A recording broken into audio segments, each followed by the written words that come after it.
In today's video, I'm going to teach you how to navigate the essential features of Zoho Books, from logging in to generating reports. Whether you're a new user or just looking to refresh your skills, this guide will equip you with the knowledge to manage your business finances more efficiently. Let's get started by logging into Zoho Books. Make sure you're using the Chrome browser for optimal compatibility and performance. Open Chrome and type in Zoho Books in the search bar, then select the official website. Once you're there, click on the login button located in the upper right-hand corner of the web page. Enter your credentials, your email and password, and hit the login button. If you've enabled two-factor authentication, you may need to verify your identity with the additional steps. And there you are, successfully logged into your Zoho Books account. Next, we want to set up your company profile and preferences. This initial configuration is crucial as it tailors the software to meet your specific business requirements. From the dashboard, navigate to the Settings tab. Here you'll find an option labeled Organizational Profile. Go ahead and click on it. You'll be prompted to input details like the company name, contact information, and address.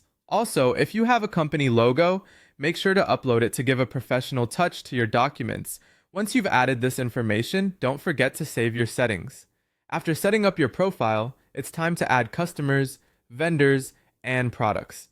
These are fundamental components for managing your business's finances. To begin adding customers, go to the Contacts tab on the left sidebar, which will lead you to a submenu. Click on Customers, and then hit the New button.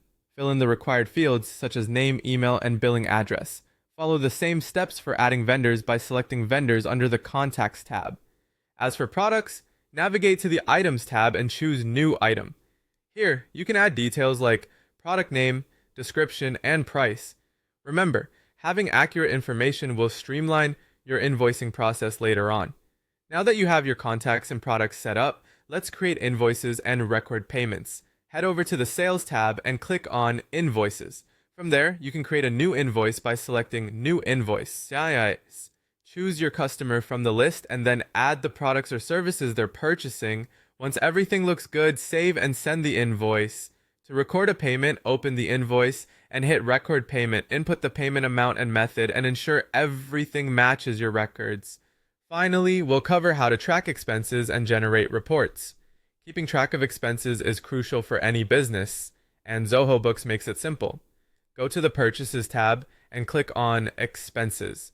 Click on New Expense and fill out the form with details like date, amount, and vendor. To generate reports, navigate to the Reports section. You'll find a variety of report options that can give you insights into your financial health, such as profit and loss statements or sales reports. With these steps, you now have a good grasp of the fundamental features of Zoho Books. Practice these tasks to become more proficient and manage your business finances effectively. Thank you for watching,